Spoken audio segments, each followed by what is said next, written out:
اغا منیر بنیری څه وایي وای قصه د نبوت ختمه ده چې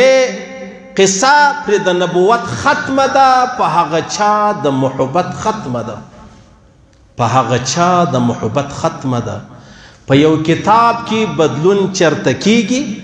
منیر بنیری وایي په یو کتاب کې بدلون چرته کیږي په یو کتاب د حقیقت ختمه ده صحیح سنو گورے اللہ فرمائی وکان رسول اللہ وخاتم النبیین بنیری سوائی پا یو کتاب کی بدلن چرتکیگی وکان اللہ رسولا دلہ رسول اللہ سے فرمائی ما کان محمد ابا احد من رجالک ولیکن رسول اللہ وخاتم النبیین پا یو کتاب کی بدلن چرتکیگی اغداد ولیکن رسول اللہ وخاتم النبیین پا یو کتاب دا حقیقت ختم دا دا خبره با بخزاده دانشته وکړو چې د پیغمبر علیه الصلاة والسلام پر ختم نبوت اشعار ووایه دا به ستا د قبر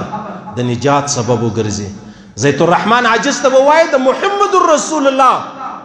پر ختم نبوت باندې اشعار ووایه دا به ستا د پیغمبر علیه الصلاة والسلام د سپارش و شفاعت سبب و ذریعہ وګرځي متی الله تراب ته به ووایي چې د محمد رسول الله پر ختم نبوت اشعار ووایه دا به ستا د پیغمبر علیه الصلاة والسلام مبارک پر حوض کوثر باندې د یو ګیلاس د ښایستو خوندورو اوبو سبب وګرځي داسې و هر شاعر ته دا وایي چې تاسو خپله حصه واخلئ قصه د نبوت ختمه ده چې پرې قصه د نبوت ختمه ده په هغه چا د محبت ختمه ده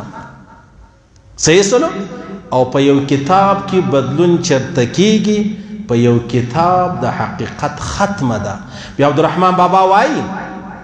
نبوت په محمد باندې تمام شو نبوت په محمد باندې تمام شو نسته پس له محمد انبیا نبوت په محمد باندې تمام شو نسته پس له محمد انبیا په صورت کا آخرین دی پیدا سوی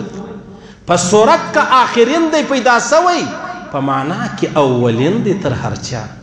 په ظاهر کې پیغمبر علیه الصلاة والسلام تر ټولو انبیا وروسته راغلی دی لیکن د الله په دربار کې درجه تر ټولو انبیا لوړه ده نبوت په محمد باندې تمام شو نسته پس له محمد انبیا په صورت کا آخرین دی پیدا شوی